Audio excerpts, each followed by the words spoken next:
Oke, selanjutnya masih di change folder and access option. Di sini ada pilihan privacy, so recently used file in quick access, so frequently used folder in quick access. Kita akan menampilkan sebuah file yang telah kita buka itu muncul di quick access, gitu ya. Mungkin kurang lebih seperti itu.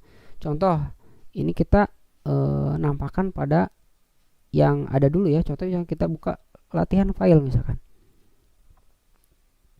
Oke. Nah, sudah ada, kita tutup misalkan.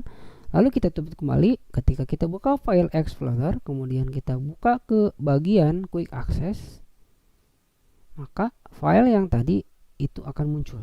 Nah, ya kurang lebihnya ini akan muncul di sini ya. Frequency folder. Ya, seperti itu. Nah, bagaimana caranya agar hal tersebut itu tidak muncul? Nah, contoh kita hilangkan checklistnya ya. Clear file Explorer history, kita clear dulu, lalu klik OK. Maka ini tidak akan muncul file yang telah, walaupun kita membukanya secara terus-menerus, maka ini tidak akan muncul. Beda dengan yang tadi ya. Contoh, Parigo buka dulu, misalkan yang ini, kita tutup, harusnya ini akan muncul di quick access, tapi ketika pengaturannya seperti tadi kita centangnya kita hilangkan, maka ya kurang lebih di quick access itu nggak ada yang tadi. Oke, seperti itu ya. Gampang. Oke, selanjutnya masih pada bagian change folder and access option. Di sana ada menu view. Nah, di menu view ini ada beberapa pilihan. File and folder, always show icon, never thumbnail. Jadi kita akan memunculkan ikonnya saja. Always show menu, dia akan menampilkan menunya. Display file icon on thumbnail, display the size information in the folder tips. Jadi kalau kita arahkan, mungkin kurang lebih seperti ini. Nah, ini akan memunculkan pin pad this PC. Oke, sama saja ya. Oke, kita buka misalkan seperti ini. Nah, ini akan memunculkan informasi apakah folder tersebut dibuatnya kapan, kemudian berapa ukurannya, kemudian di dalamnya ada file apa saja. Ya, kurang lebih seperti itu ya. Oke, kita next dulu ke bagian yang lain, masih di menu view. Ada pilihan namanya hidden file and folder. Don't show hidden file, folder, and or drive. Artinya kita tidak akan memunculkan, tidak mengizinkan untuk menampilkan file yang kita hidden, kita sembunyikan, folder yang kita sembunyikan, atau bahkan drive yang kita sembunyikan. Tapi kalau yang bawah, show hidden file, folder, and drive. Mungkin kurang lebihnya kita akan mencobanya ya.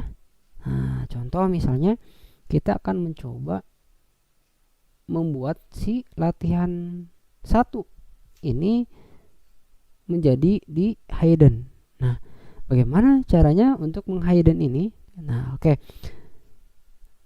Pada menu ini ya, ini akan menampilkan di sini kan ada view ya. Nah, di menu view itu di sini ada pilihan juga, namanya ada hidden item. Kemudian item checkbox. Nah, apa sih yang dimaksud dengan hide item itu? Jadi kalau kita akan diumpetin gitu ya, nama filenya kita umpetin agar semua orang tidak melihat, dengan cara klik kanan seperti ini, pilih properties, kemudian hidden, kita klik apply, klik OK, maka ini akan hilang tapi tidak terhapus. Bagaimana cara menampilkannya?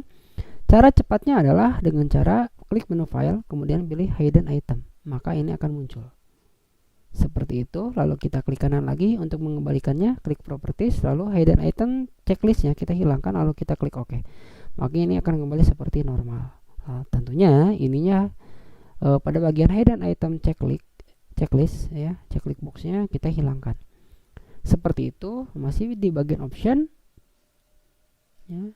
Kemudian ada hide empty drive, hide extension for clone file type, hide folder merge conflict, hide protect operating system file. Nah, ini adalah beberapa pengaturan yang bisa atau jarang orang-orang gunakan ya, jarang orang-orang pakai. Nah, biasanya orang hanya menggunakan ya udah membuka file Explorer itu untuk mencari sebuah file. Nah, selanjutnya di menu yang berikutnya ada menu search. Search itu adalah untuk mencari ya. Contoh misalkan di sini, how to search. Don't use the index when searching in a file folder for system file. Ya. Kemudian when searching non-index location, include system directory, include compressed zip, atau compressed file atau file yang telah terkompresi atau terasipkan. Always search file name and content. This may take several minutes. Artinya ketika kita ingin mencari nama tersebut dalam bentuk file maupun isinya gitu ya, itu akan membutuhkan waktu yang memang cukup memakan waktu atau lama. Seperti itu. Itu pada bagian menu file. Kemudian di bagian menu home di sini ada pilihan copy, paste, cut, copy paste, kemudian ada paste shortcut, move to, copy to, delete, rename, new folder, new item, easy access, properties, open, edit history, kemudian ada select all, select none, invert selection. Oke, mungkin kurang lebihnya seperti ini. Pak Diko akan menjelaskan satu persatu. Yang pertama itu ada copy. Copy itu artinya kita akan menyalin sebuah file di File Explorer. Kita klik seperti ini. Lalu biasanya orang-orang menggunakan paste. Nah, jadi ada dua ya. Lalu apa sih yang dimaksud dengan paste shortcut? Contoh kita copy lagi, copy, kita pilih paste shortcut. Artinya file yang ini akan berbentuk sebuah shortcut atau jalan pintas. Ya, jadi kalau jalan pintasnya kita pindahkan, misalkan kita pindahkan ke